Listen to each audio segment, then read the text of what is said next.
On the 22nd of April, 1945, in a canvas mess tent in the forest of Compiègne, France, a 39-year-old army cook from Dallas, Texas, carried in a tray of golden fried cornmeal on wooden sticks and set it down in front of 34 young German women who believed, without exception, that he had come to poison them. The corn dogs came out at 7 in the evening. The women sat frozen at the long wooden tables. The smell of frying batter drifted through the mess tent. Steam rose from the golden crust. Not one of them lifted a hand. They had read the leaflet. They had memorized it in the back of the trucks. The enemy poisons our women. The enemy will disgrace our women. The enemy will feed you strange things and laugh while you die. Now the strange thing lay in front of them on tin plates. Yellow, ridged, impaled on a wooden stick. Elke Hartmann was 22 years old. 6 weeks ago, she had been a signals operator in a Luftwaffe communications bunker outside Nuremberg.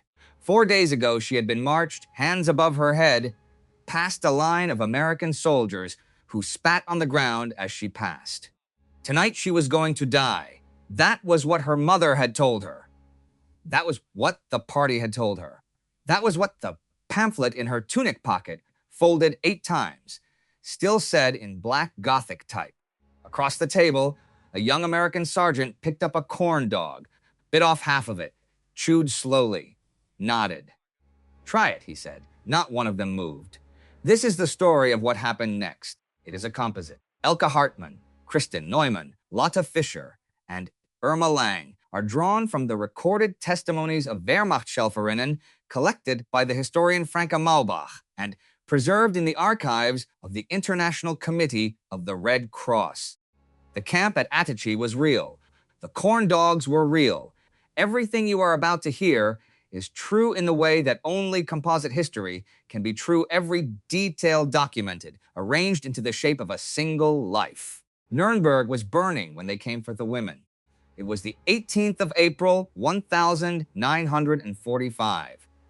2 days before Adolf Hitler's 56th birthday, 2 days before the American flag would rise over the Luitpold Arena, and the Third Reich was 3 weeks away from ceasing to exist. Elke Hartmann sat in a concrete communications bunker on the northeastern edge of the city, listening to the last German broadcast she would ever transmit. Her hands moved across the telegraph key from muscle memory alone. Her mind had stopped working days ago. She was 22 years old, blonde, thin. Her uniform, the gray-blue tunic of the Nachrichtenhelferinnen, had been washed so many times the eagle patch had begun to fade. Around her, 3 other operators worked in silence. The messages coming in made no sense anymore. Coordinates for units that no longer existed. Orders to hold positions that had been overrun the day before. A final signal from a panzer commander in Franconia that read only, "We are burning our own vehicles." The Americans were 4 miles away. When the door of the bunker was kicked open, Elke did not turn around. She finished the message she was sending. Then she raised her hands. The soldier in the doorway was young, perhaps 19, with an M3 grease gun and mud on his face. He said something in English. She did not understand the words, but she understood the meaning. She stood up. The other 3 women stood up. They walked out of the bunker into the pale April sunlight. They did not look at the bodies of the 2 Waffen-SS officers who had shot themselves in the trench outside 20 minutes earlier. That was how the war ended for Elke Hartmann. By nightfall, 34 German women had been gathered in the ruined courtyard of a Nuremberg schoolhouse. Some were Nachrichtenhelferinnen, like Elke. Some were Stabschhelferinnen, the clerical auxiliaries. Some had operated searchlights for the anti-aircraft batteries. A few were Deutsches Rotes Kreuz nurses whose field hospital had been overrun. They stood together in the cold, wrapped in whatever coats they had grabbed. They did not speak. The Americans photographed them, counted them, wrote their names in a ledger, and at 3 in the morning they were loaded into the backs of 2 GMC Dutes and a half trucks, canvas flaps buttoned down and driven west. They drove for 4 days, through the Rhineland, through Alsace, through the flat gray fields of northern France, where the corpses of German tanks still sat rusting in the ditches, turrets blown off, tracks unspooled like dead snakes. They stopped only for fuel and to relieve themselves in the roadside brush under the watch of MPs, who kept their carbines pointed at the ground but never lowered them. Elke Hartmann sat wedged between two other women in the second truck. To her left was Kristen Neumann, 25, a Red Cross nurse from Berlin. Kristen had watched her hospital burn in the Great February raid on Berlin, 900 American bombers in a single morning, and had been evacuated west with the remnants of a panzer division. She had thin hands and eyes that did not blink often enough. She did not speak German with a Berlin accent anymore. She did not speak much at all. To Elke's right was Irma Lang, 18 years old, from Cologne, a Flakhelferin who had loaded shells into an 88mm anti-aircraft gun for 8 months. Irma had been a schoolgirl when Cologne burned. She still had the round cheeks of a schoolgirl. She held Elke's hand for the entire journey and did not let go, not even when she slept. Across from them sat Lotta Fischer, 27, from Munich, a Stabshelferin, a clerk who had processed transport paperwork for the Wehrmacht General Staff. Lotta had 2 brothers. Both had died on the Eastern Front. She had learned about the second one in a telegram delivered while she was already sitting in the back of an American truck. She had folded the telegram into a small square and put it in her boot, and she had not cried. She had discovered somewhere between Stalingrad and Kursk that she no longer knew how. These were the 4 women whose story this is. The Wehrmachthelferinnenkorps had existed for exactly 142 days. It had been established on the 29th of November, 1944, when the German High Command finally consolidated every female auxiliary organization in the Reich into a single formation. By then, 500,000 women wore some version of the gray uniform. Half had volunteered. Half had been conscripted under the Total War decrees. They ran the switchboards. They plotted the aircraft on the radar tables. They typed the orders that sent boys of 16 into the Ardennes to die. On the 6th of April, 1945, the Oberkommando der Wehrmacht had issued its final order regarding the corps. All women whose homes were not already in Allied-occupied territory were to be demobilized. They were to leave their uniforms behind. They were to be given 3 months of severance pay in a currency that would be worthless within a month. The order was issued too late to reach the women in the second truck. They arrived at the American enclosure on the 22nd of April.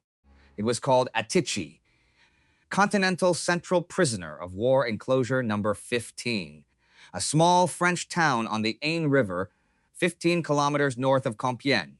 Before the war, it had been nothing. During the war, it had been a Wehrmacht supply depot.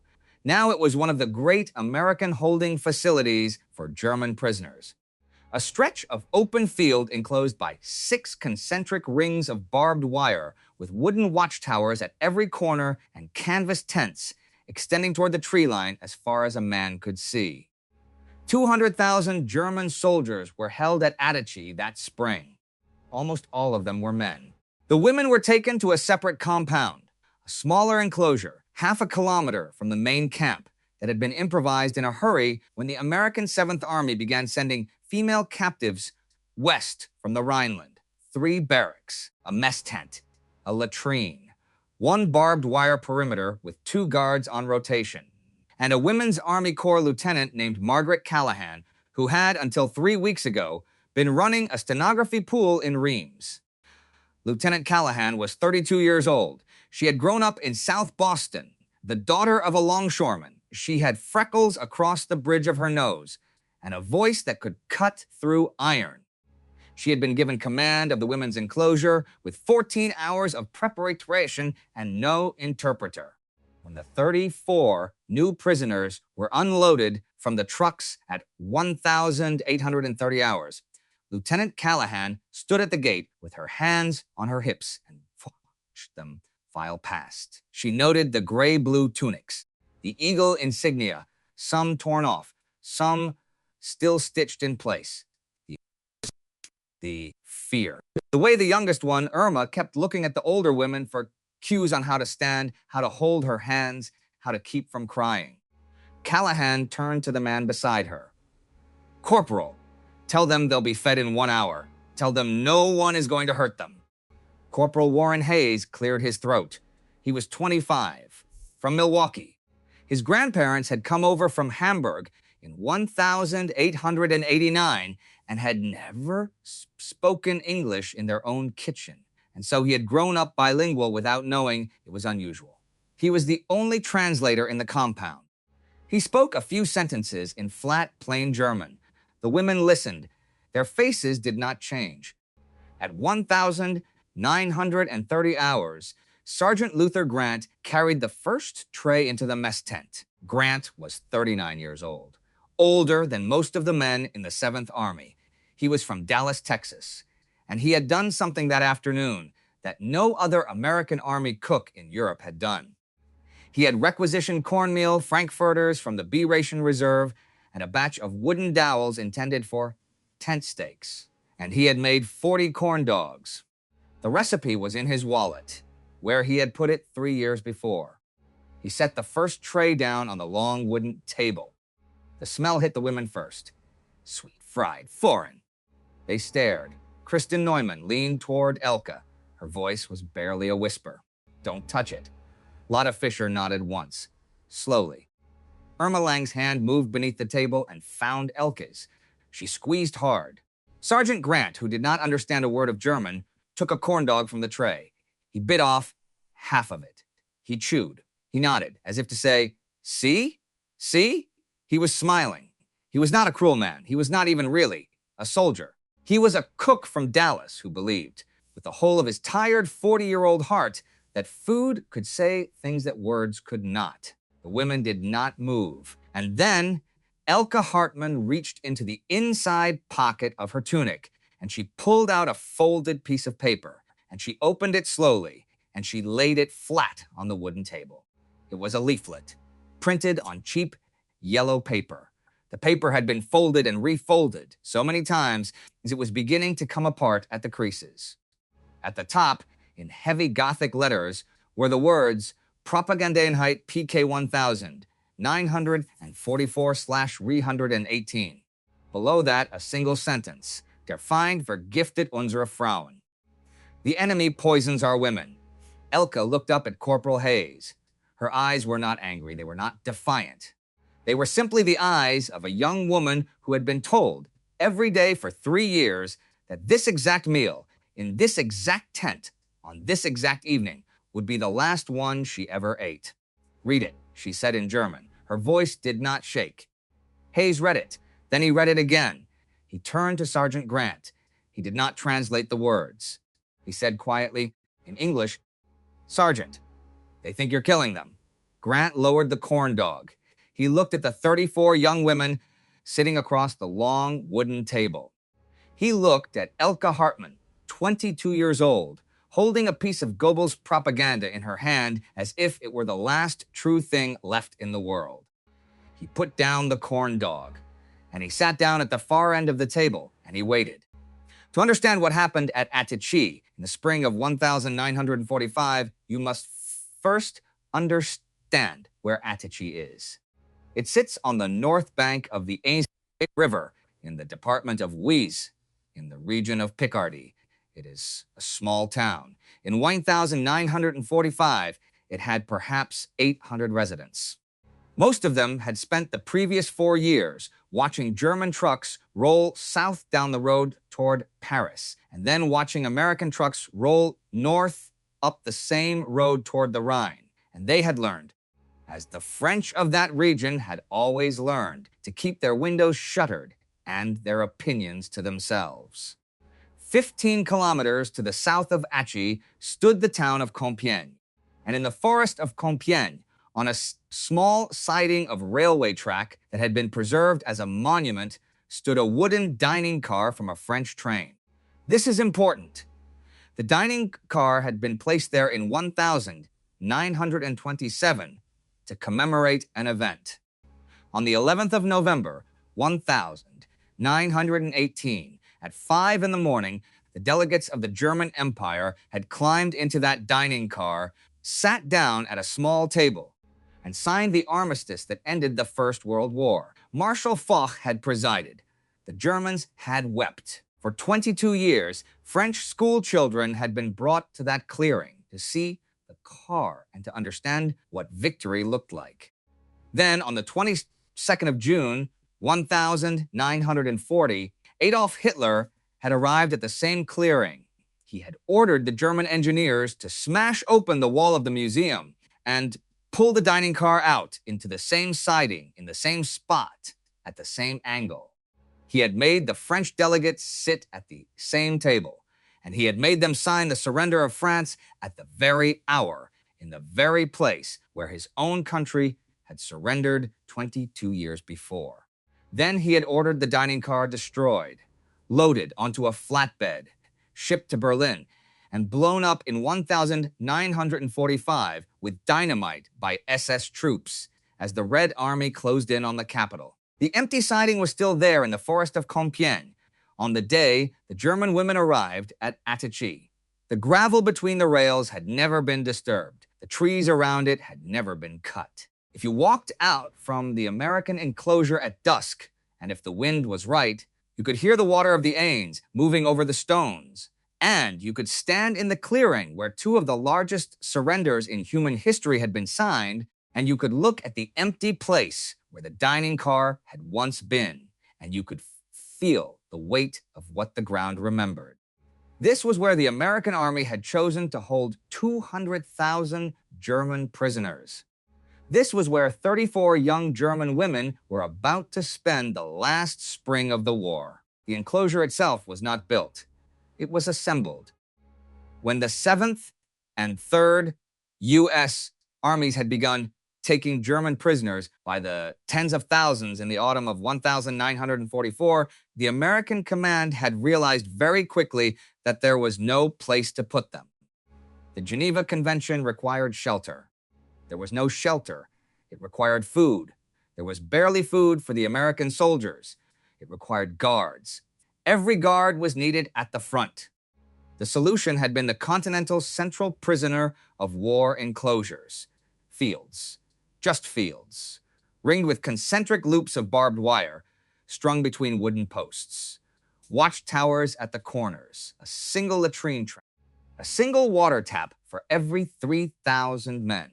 Tents for the officers. Nothing for the holes they dug in the ground with their hands, and covered with their own greatcoats. Attichy was one of the larger enclosures. 200,000 German soldiers were pressed into an area no larger than 4 American football fields.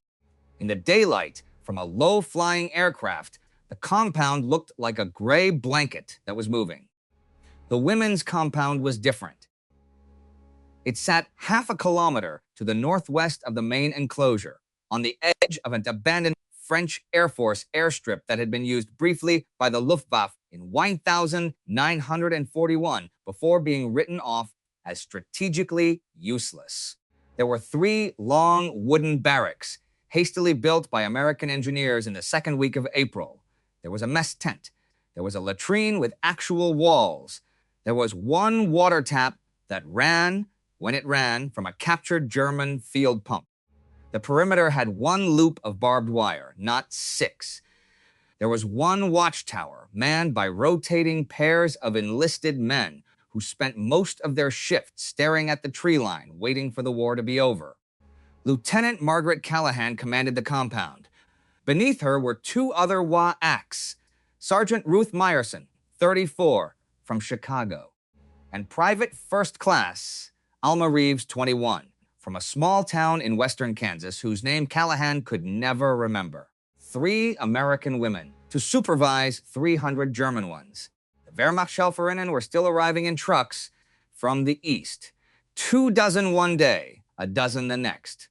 By the 1st of May, the compound would hold 311 prisoners, and Callahan would spend her evenings writing dispatches to Reims, requesting additional personnel that she knew, with absolute certainty, would never come. The kitchen was the only place in the compound with heat. It was a canvas-walled structure 15 feet by 20, built around a field range M1937. The M1937 was a gasoline-fired stove designed for combat conditions.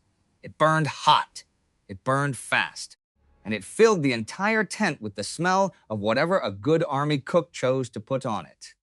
Sergeant Luther Grant had run it since the 15th of April. He was, by that point in the war, one of the oldest active Army cooks in the European theater. He had enlisted in 1943 at the age of 37, which was almost too old, and he had lied about a minor heart condition to get in. His younger brother had been killed at Kasser Pass. His wife had died of pneumonia in the winter of 42. He had no children. He had a small brick house on Live Oak Street in East Dallas that he sometimes thought about but could not, in any real way, remember. What he remembered was the summer of 1942. He had been 36 that year. He had been working in the concessions office at Fair Park in Dallas, and one hot afternoon in October, a small man in a straw hat had come into his office and had asked if he could rent a booth. The small man was Neil Fletcher. Neil and his brother Carl were former vaudeville performers who had spent the last 4 years trying to invent a new kind of fair food, and they had finally cracked it, and they wanted to sell it at the State Fair of Texas. Grant had rented them a booth. He had watched them fry the first 200 of the things, dipping the hot dogs one by one into a bucket of cornmeal batter and lowering them into a vat of oil at the exact angle that kept the batter from sliding off the stick. He had watched them try to sell them for 15 cents apiece. He had watched almost no one buy them, and he had watched Neil Fletcher stand at the front of the booth and cut them in half and hand the halves out for free, just to get people to taste them. And he had tasted one himself. It had been the best thing he had ever eaten, not because the food was good, although it was, but because he had watched a man make something out of almost nothing, and he had watched other people take one bite and change their faces, and he had understood at the age of 36 that food was not really food. Food was a language. And a corn dog on a wooden stick was, in the right hands, a complete sentence. He had asked Neil Fletcher for the batter recipe. Neil Fletcher had written it out on the back of an envelope. Grant had folded it and put it in his wallet, and he had carried it with him through basic training at Camp Walters, through the North Atlantic crossing, through the winter fighting in the Vosges, and now through the spring of 1945 into a canvas kitchen tent in the forest of Compiègne. On the evening of the 22nd of April, he had unfolded that envelope for the first time since Dallas. He had mixed the cornmeal with flour and a pinch of sugar and eggs and milk from a powdered ration tin. He had dipped 40 American Army issue Frankfurters, one at a time, into the batter. He had lowered them into the oil at the exact angle Neil Fletcher had taught him. He had watched them turn gold. He had lifted them out and set them on a rack to drain. He had loaded them onto trays. He had walked them into the mess tent at exactly 1,930 hours. He had done all of this because he understood, in a way he could not have explained to anyone, that the 34 young women who had just arrived in his compound were not soldiers. They were girls, and girls, in his experience, could sometimes be reached by a fried piece of cornmeal on a stick when they could not be reached by anything else. He had not counted on the leaflet. The corn dogs sat on the table for 3 days. 3 times a day, without fail, Luther Grant fried a tray of golden cornmeal battered Frankfurters in his canvas kitchen. 3 times a day, 34 young German women looked at them without touching them and ate only the dry army bread and drank only the water. The bread they trusted because bread was bread. It had a shape they recognized. It had a smell they had known since childhood. The water they trusted because they had watched Lieutenant Callahan drink from the same tap. Everything else, in those first 3 days, they refused. Elke Hartmann kept the propaganda leaflet folded in her tunic pocket. She did not take it out again. She did not need to. The other women had seen it. They had passed it around the barracks that first night, in the dim light of a single oil lamp, and they had recognized it. All of them, because leaflets of that exact type had been posted on the walls of every train station, every hospital, every factory canteen in Germany for the past 16 months. Der Feind vergiftet unsere Frauen. The enemy poisons our women. They had read that sentence for years. On the walls of every train station, in every hospital corridor, on the back of every ration card. Kristin Neumann, the Berlin nurse, had summed it up in one whispered sentence in the barracks on the second night. Even if they mean well, we have been trained not to believe it. Lotta Fischer had nodded. Irma Lang had cried into Elke's shoulder without making a sound. On the third day, the cold front came in. It was unseasonable, even for Picardy in April.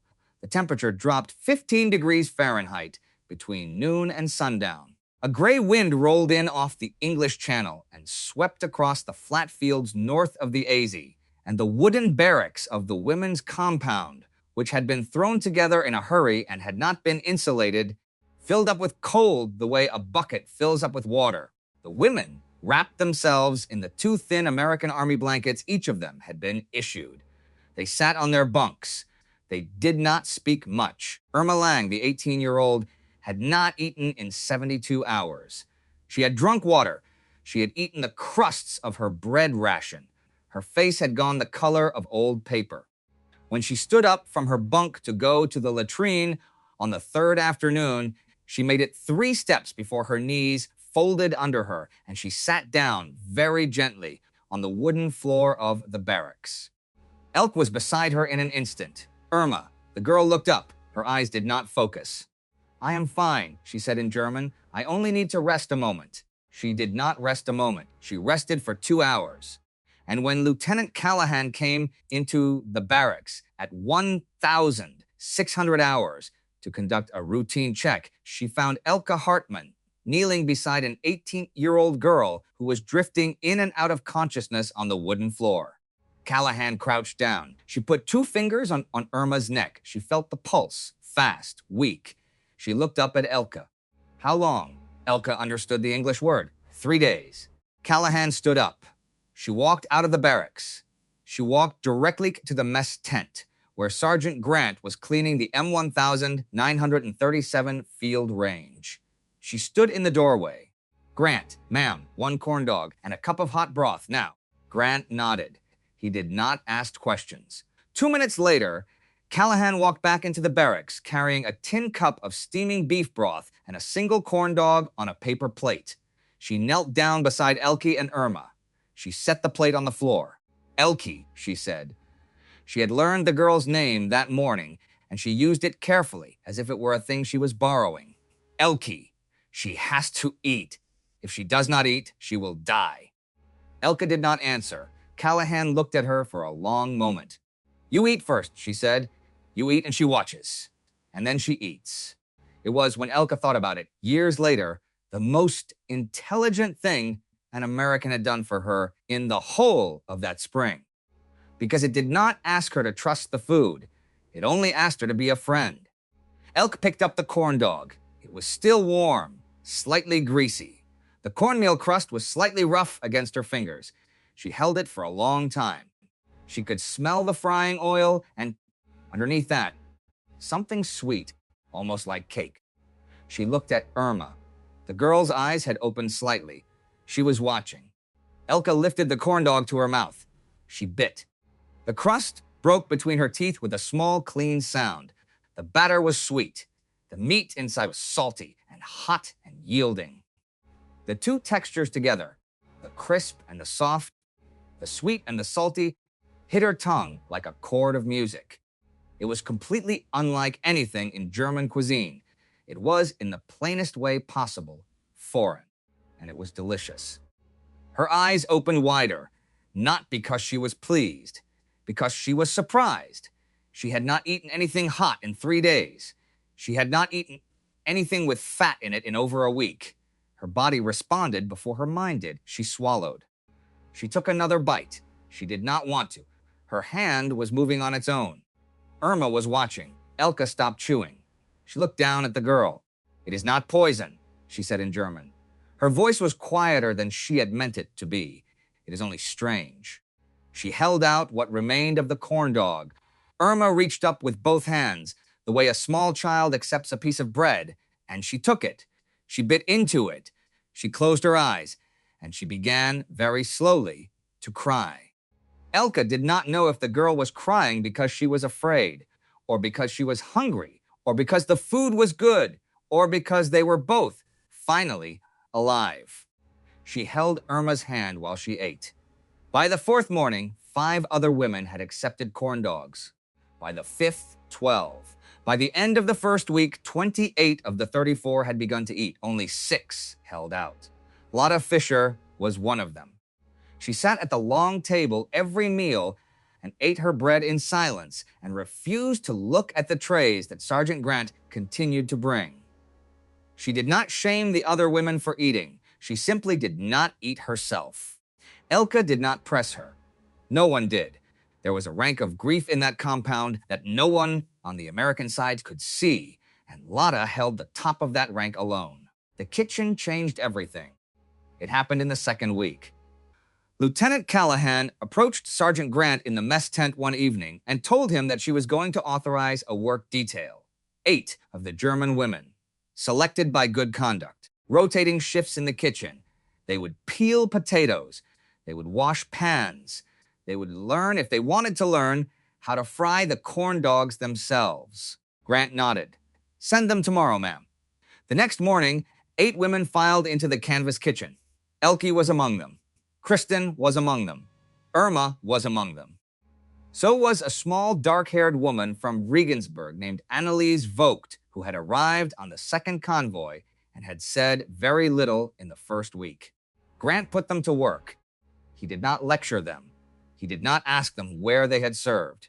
He handed Elke a wooden spoon and pointed to a bowl of cornmeal and said, in slow English, "Mix." He handed Kristen a knife and pointed to a sack of potatoes and said, "Peel." He handed Irma a paper bag and said, "1 dozen," and he watched them work. By the third day, the 8 women had learned the batter recipe. By the 5th day, they were frying corn dogs alongside Grant, standing at the M1937 in the heat of the burning gasoline, dipping the frankfurters at the exact angle Neil Fletcher had taught him 3 summers before in the Texas sun. Grant did not correct them often. When he did, he corrected them gently. He was not a warm man. He was a widower and a soldier, and he had lost a brother. There was a piece of him that had gone, quiet, and would never come back, but he could teach. And these women, who had spent 3 years being taught how to hate him, were letting him teach them how to make a piece of American fair food in a French kitchen tent in the last spring of a war their country was about to lose. It was in its small way an act of grace. The first letters arrived on the 14th of May. The International Committee of the Red Cross had been operating out of Geneva throughout the war, running a mail service between Allied and Axis prisoners and their families. Letters were slow. Letters were censored. Letters were often lost. But in the second week of May, 1945, with Germany having surrendered 6 days before, and the postal systems of the shattered country only beginning to function, a bundle of 47 letters arrived at the American enclosure at Atici, addressed to the women. Lieutenant Callahan distributed them in the mess tent after supper. The women received the thin, battered envelopes with hands that had begun, in the past week, to steady. They opened them. They read them in silence. The mess tent, which had begun, in recent days, to fill with quiet conversation, went silent again. Elke Hartmann's letter was from her younger sister, Margaret. It was written on the back of an old bread receipt in pencil, and it had been folded so many times that the creases had begun to tear. "Hamburg is not Hamburg anymore," Margaret wrote. "Our street is gone. Mother's bakery is gone. We are living in the crypt of Hauptkirche St. Catharinen with 30 other families. We have not seen meat since February. Yesterday, Frau Bergmann boiled the leather from her shoes and made a kind of soup. She said it was for the children. Elka, are the Americans treating you well? We pray they are not cruel. Mother says to tell you she loves you. She sends her rosary. Kristen Neumann's letter was from an aunt in Charlottenburg. Kristen's father, an air raid warden, had been killed in the February bombing. Her mother was in a Soviet displaced persons camp in the east and had not been heard from since March. Lotta Fischer's letter was from her mother in Munich. Both of Lotta's brothers had been confirmed dead. The younger one, Klaus, had been identified by the tags of another soldier who had survived and returned. He had died at Königsberg in January of a wound to the stomach that had taken him 4 days. Lotta folded the letter. She put it in her boot with the telegram. She stood up from the long wooden table. She walked out of the mess tent into the cold spring dark, and she stood alone at the edge of the barbed wire for 2 hours, looking at the trees. No one followed her. The next morning, the man from the Counterintelligence Corps arrived. His name was Captain David Rosenthal. He was 29 years old. He was from Newark, New Jersey, and his grandparents had come over from a village outside Warsaw in 1902, and he had lost 14 members of his extended family in the ghetto in 1943. He wore the standard army officer's uniform with no distinguishing insignia. He drove up to the women's compound in a jeep with a corporal and a file folder, and he asked Lieutenant Callahan to bring him prisoner number 37. Prisoner number 37 was Annalisa Vogt. Callahan brought her out. Vogt was small, dark-haired, 26 years old. She had told the intake officers on her arrival that she was a Stabshelferin, a clerical auxiliary attached to the Wehrmacht General Staff in Franconia. She had presented papers. The papers had been in order. She had been quiet and cooperative in the compound. She had worked in the kitchen alongside Elke and Kristen and Irma for the past 6 days. Captain Rosenthal took her into the small administrative shed at the corner of the compound. He closed the door. He spoke to her for 40 minutes in fluent German. When the door opened again, Annalisa Vogt was in handcuffs. She did not look at the other women as she was walked to the jeep. Rosenthal walked behind her. Lieutenant Callahan stood at the gate with her arms folded and watched them go. That evening, at the end of the workday, Callahan called the 8 kitchen workers into the mess tent. Corporal Hayes translated. The woman you knew as Annalisa Vogt, Callahan said, was not a Stabshelferin. The women listened. Her real name was Anneliese Vogt, but her rank was SS Aufseherin. She was a guard. From January of 1944 to April of 1945, she served at the women's subcamp of Flossenburg, at a place called Helmbrechts. Some of you may know the name. Many of you may not. It was a labor camp. Women worked there until they died. Fräulein Vogt was one of the guards who determined which of them would work and which of them would not. The mess tent was silent. She has been transferred to Dachau, Callahan continued, where she will stand trial for war crimes. This is not an American decision. This is the process. I am telling you this because I want you to know that no one else in this compound has been identified in this way. You are Wehrmachtschelferinnen. You are not being held for crimes. You are being held because your country lost a war and we do not yet know what to do with you. She looked at each of them in turn. But if any of you have information about Fräulein Vogt, about her time at Helmbrechts, about what she did or what she said in the days she was with us, you will tell Corporal Hayes, and you will tell him tonight. She turned and walked out. The women sat in silence. Then, very quietly, Kristen Neumann spoke. I knew. Elke turned to her. I did not know for certain, Kristen said. Her voice was flat, but I saw the way she stood when the guard walked past. I saw the way she folded her uniform in the barracks the first night. Only a woman who has been trained in a camp folds a uniform that way. I have seen it before. In Berlin, at the hospital, there were women who came in for medical clearance who folded their uniforms that way. I knew what they were. And you said nothing? Lotta asked. Kristen looked at her. I said nothing, she said. For the same reason, none of us said anything, for years, about anyone, because it was safer not to know. Nobody answered her. The corn dogs on the table went cold. The film was screened on the evening of the 22nd of May. It was raw Signal Corps footage, unedited, uncut, no music, no narration. Just the reels shipped west from a lieutenant with the 3rd U.S.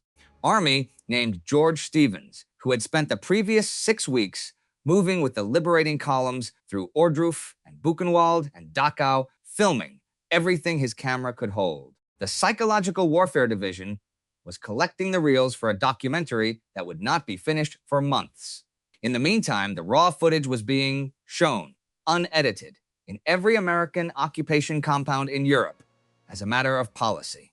Lieutenant Callahan had received her orders on the 18th. Every prisoner in the women's compound was to view the film. Attendance was mandatory. No exceptions. Callahan had read the orders 3 times before setting them aside.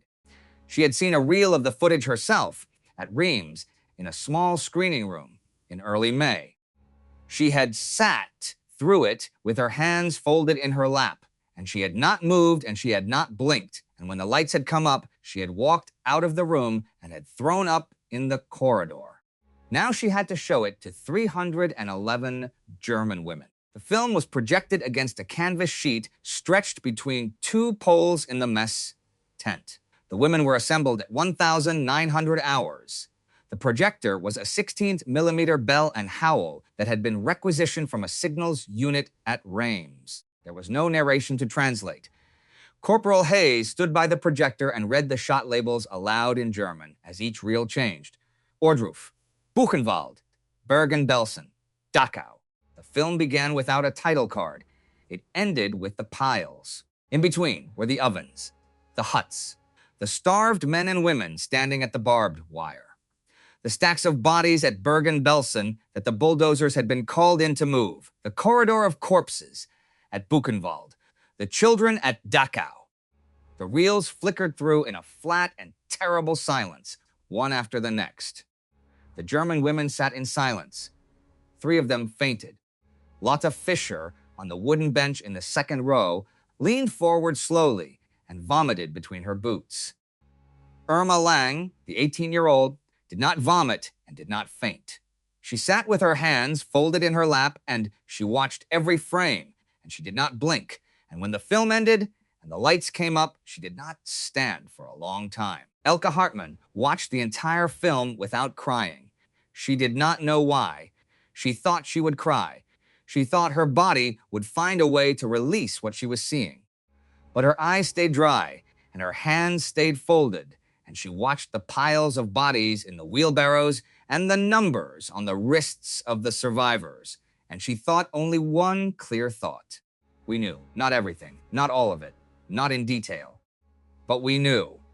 Everyone in the mess tent that night, on both sides of the barbed wire, knew that some of the German women in the audience had folded their uniforms the way Anneliese Vogt had folded hers. And some of them had transmitted the telegrams that had ordered the trains. And some of them had typed the manifests. And some of them had sat in the offices in Berlin and Munich and Nuremberg where the numbers had been added up.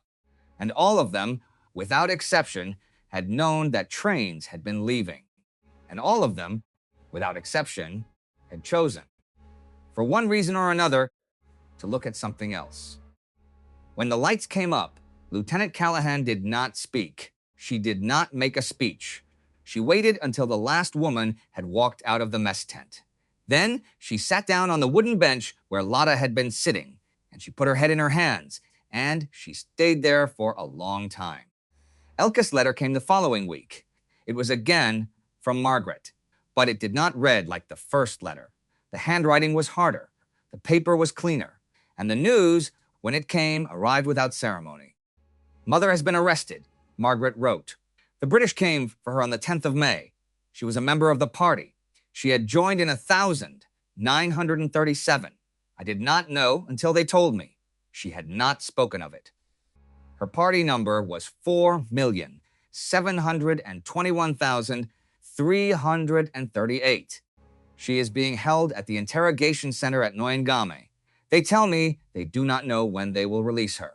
They say she is a low-priority case. They say I should not worry. Elke, she never told me. She never told either of us. I do not know what to think. Elke read the letter twice. She folded it. She put it in her tunic pocket next to the propaganda leaflet. She walked out of the barracks.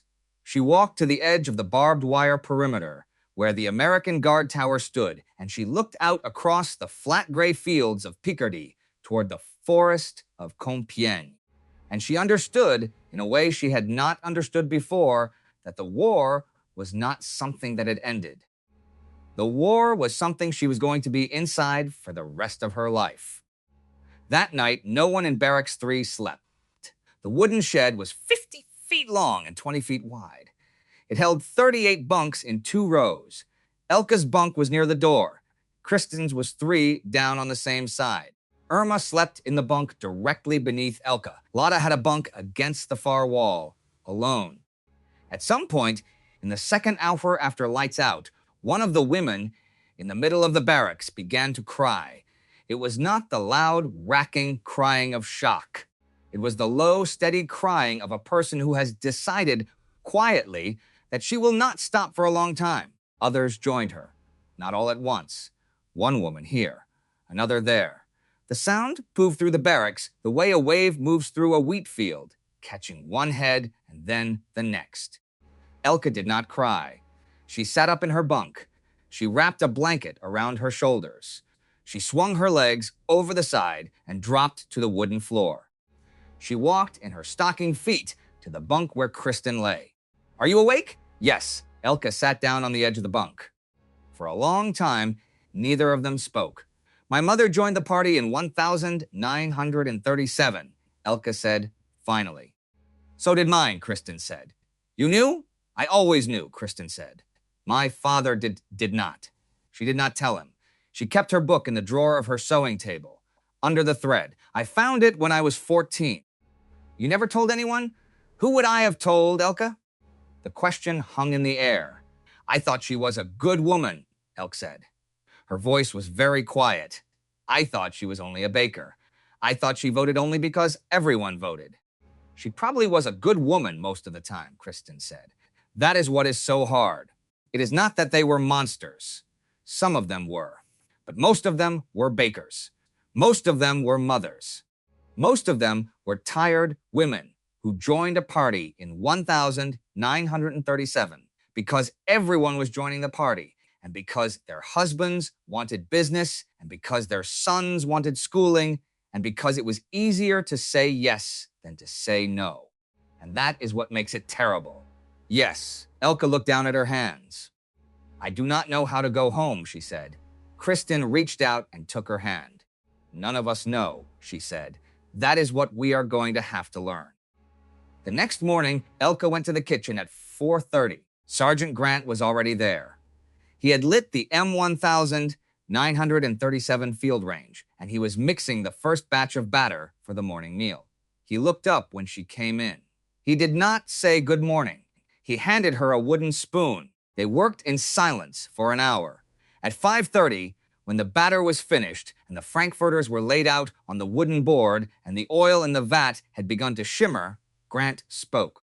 "You saw the film. Yes. You understood it. Yes." He did not say anything else for a moment. He picked up a hot dog. He dipped it in the batter. He turned it slowly. "My brother died in Tunisia," he said, "in 1943. He was 28. Elke looked at him. "I am sorry. I did not tell you that so that you would say you were sorry." "Then why did you tell me?" Grant lowered the coated frankfurter into the hot oil. It hissed. He watched the batter turn from pale yellow to gold. "Because," he said, "I have been standing in this kitchen for 6 weeks cooking food for the granddaughters of the country that killed my brother, and I have not in any single moment of any single day wanted to poison one of you." He lifted the corn dog out of the oil. He set it on the rack. "I wanted you to know that," he said. He did not look at her. He picked up the next frankfurter. Elke stood beside him. She picked up the next one after that. They worked side by side until the morning meal was ready, and neither of them spoke again.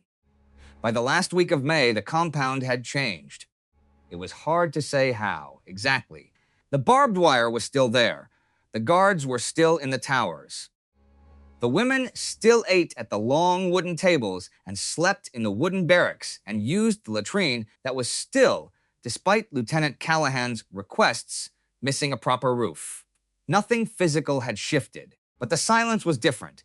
It was not the silence of terror. It was not the silence of shame, although shame was in it.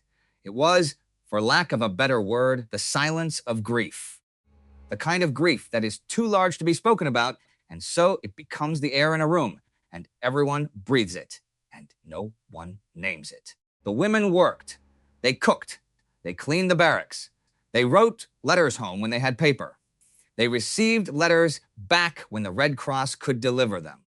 They learned English words from Corporal Hayes, who had begun to hold informal lessons in the mess tent in the evenings.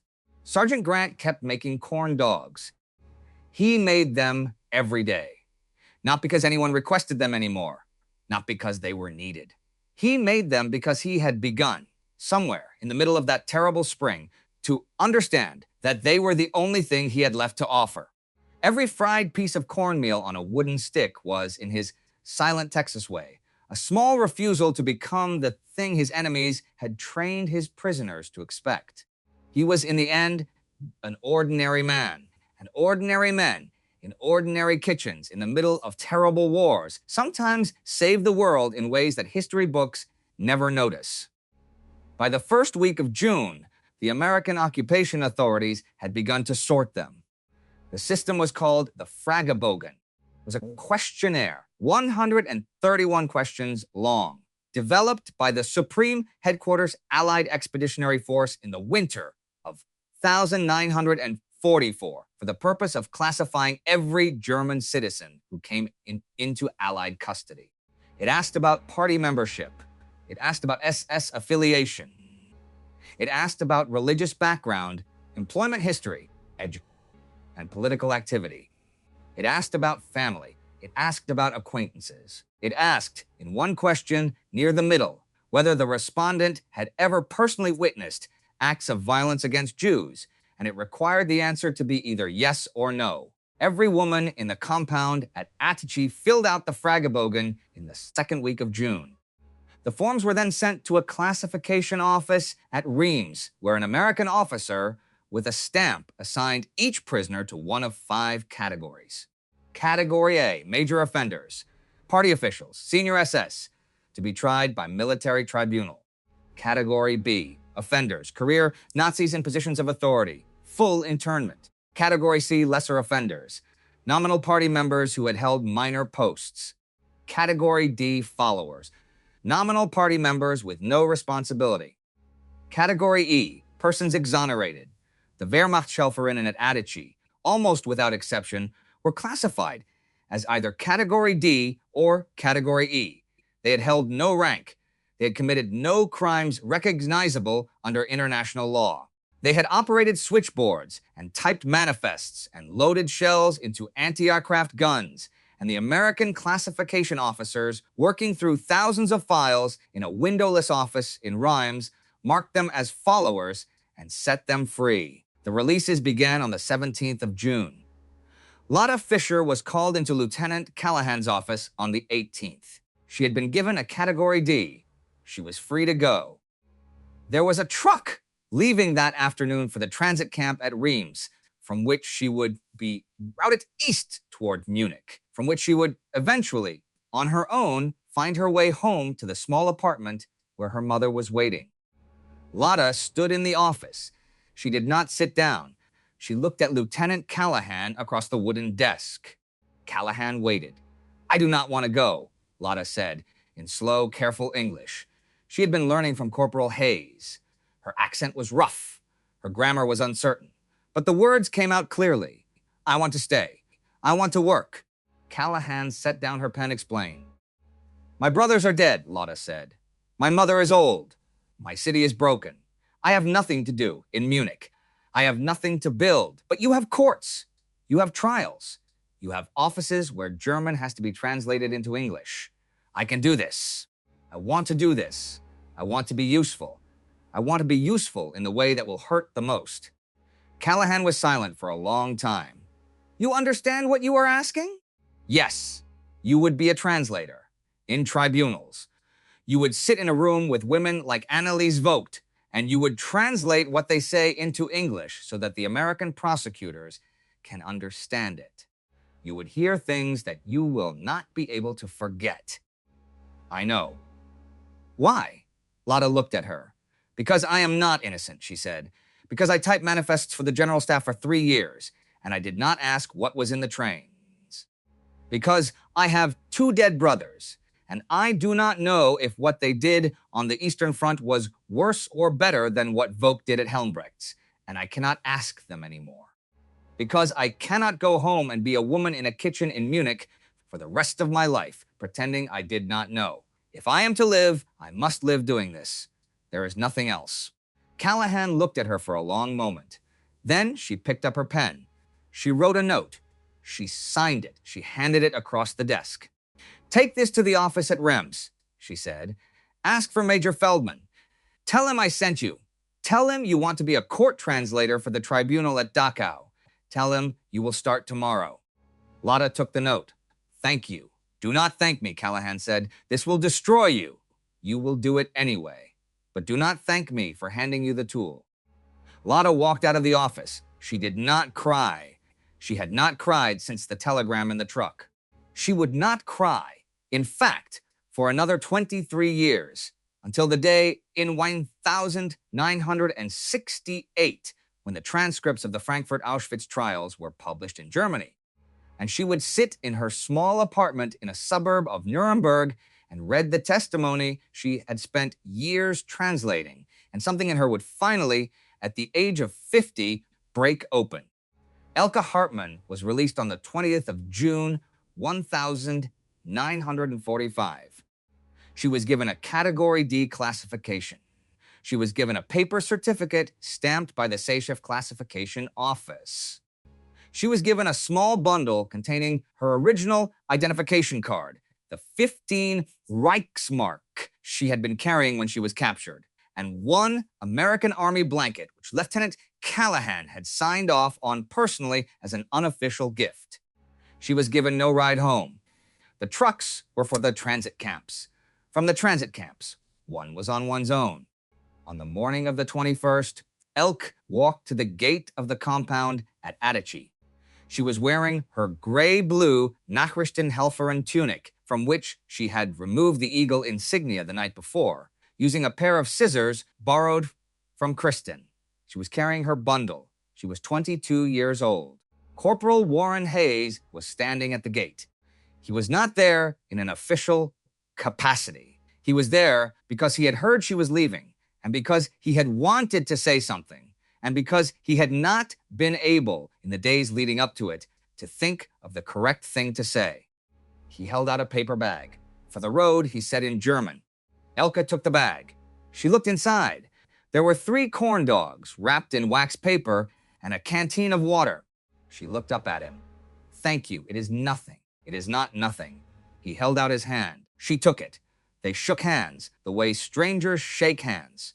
Not the way friends shake hands. Not the way people who have shared something enormous shake hands. Just the way strangers do when neither of them has the vocabulary for anything else. Good luck, Elke. Good luck, Warren. She walked out through the gate. She did not look back. The journey home took her 11 days.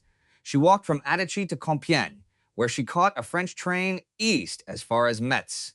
From Metz, she walked to Saarbrücken. From Saarbrücken, she rode in the back of an American truck to Frankfurt, and from Frankfurt, she took a series of local trains, none of them running on time, most of them stopping short of their destinations, all of them packed with other people trying to find whatever was left of their lives. She reached Hamburg on the 2nd of July. The city she had grown up in did not exist. The streets she had walked as a schoolgirl were rubble. The bakery her mother had run for 18 years was a hole in the ground. Hauptkirche Saint. Katharinen, where her sister was living in the crypt with 30 other families, was itself only a shell, its walls standing but its roof burned off, its stained glass gone. She found Margaret in the third week of July. She stayed. She did not go to America. She did not marry Warren Hayes. She did not exchange letters with him after the war, although she thought about doing so twice in the summer of 1946, and once, more seriously, in the autumn of 1947. She did not write. Warren Hayes returned to Milwaukee in October of 1945. He married a schoolteacher named Sarah Bergstrom in the spring of 1947. They had 4 children. He worked at his father's hardware store for the rest of his life. He never spoke of the compound at Atchee to any of his children, and when he died in 1998 at the age of 78, his obituary in the Milwaukee Sentinel mentioned his service in the 7th Army, but did not mention the women he had guarded because his wife did not know they had existed. Elke Hartmann became a telegraph operator for the Bundespost in Hamburg in 1948. She worked at the same desk in the same building for 30 years. She never married. She lived with her sister until Margaret's death in 1970, and then she lived alone in a small apartment in the Altona district, where she kept a canary in a cage by the window and a photograph of her mother taken in 1932 on the mantelpiece. Her mother was released from British custody in 1947. She lived until 1961. Lotta Fisher worked as a translator for the American War Crimes Tribunals in Dachau and later Nuremberg from 1945 to 1962. She did not attend her own mother's funeral in 1956. She died in Nuremberg in 1989. Kristen Neumann returned to Berlin. She worked as a nurse in the Charité Hospital until 1972. She married a widower in 1958. She had no children of her own. Irma Lang went home to Cologne. She married in 1949. She died of cancer in 1971. She was 44. In April of 1998, a graduate student at the University of Freiburg named Anna Berger began a project. She was writing a doctoral dissertation on the post-war experiences of German women who had served in the Wehrmacht-Schelfer-Innenkorps. She had located 42 survivors. She was interviewing them one at a time in their homes. On the 9th of April, she took a train to Hamburg. She rang the bell at a small apartment in the Altona district. An elderly woman opened the door. She was 75 years old. Her hair was white. Her eyes were pale blue and clear. Frau Hartmann? Yes, I am Anna Berger. From Freiburg. We spoke on the telephone. Yes, come in. Elke Hartmann led the young woman into a small sitting room. She made tea. She sat down in an old armchair. She turned on the tape recorder herself. She talked for 6 hours.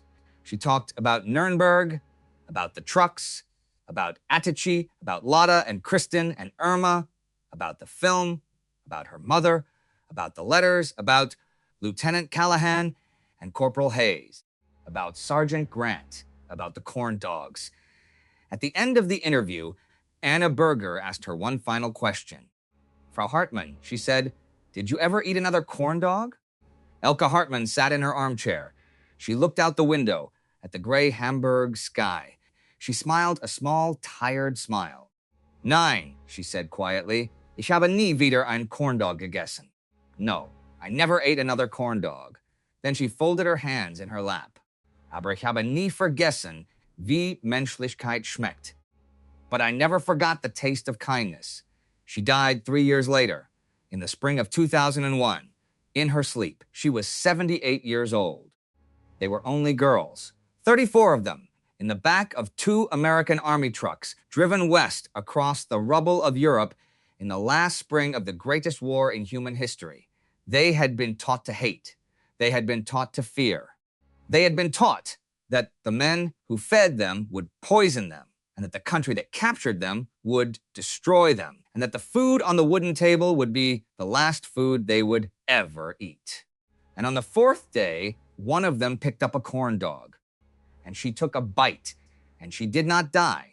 And that is not, in the end, a story about a piece of fried cornmeal on a stick. It is a story about what happens when a man from Dallas, Texas, who has lost a brother and a wife and almost every good thing he ever had, stands in a canvas kitchen tent in the forest of Compiègne and decides, without asking permission from anyone, that he is going to feed the enemy's daughters as if they were his own. It is a story about grace, and grace, when it comes at all, almost always comes in small packages, wrapped in wax paper, fried in oil, served on a wooden stick, passed across a long wooden table by a man who does not know your name.